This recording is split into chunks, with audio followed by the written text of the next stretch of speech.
你知道剪映现在可以复制自己的声音了吗？现在我用1分钟教会你，记得点赞收藏，慢慢学习。接下来一起来看实操环节。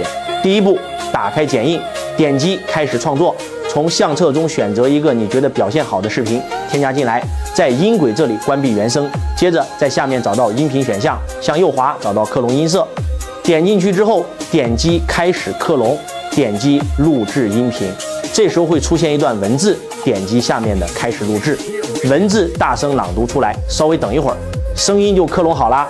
这里建议选标准发音版，然后把这个音色的名字添加好，备注以后想用的时候一下子就能找到。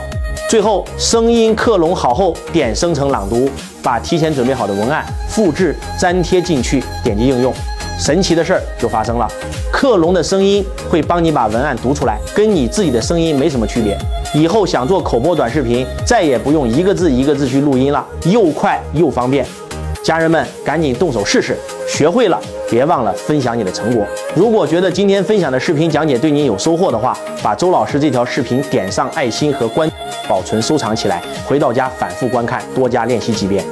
也可以点击下方头像，点击关注，点发消息进去，就能跟周老师学习。今天在这儿相遇，我真心祝愿你们每个人都越来越好，千万别错过。相信周老师，你也没有损失，万一成功了呢？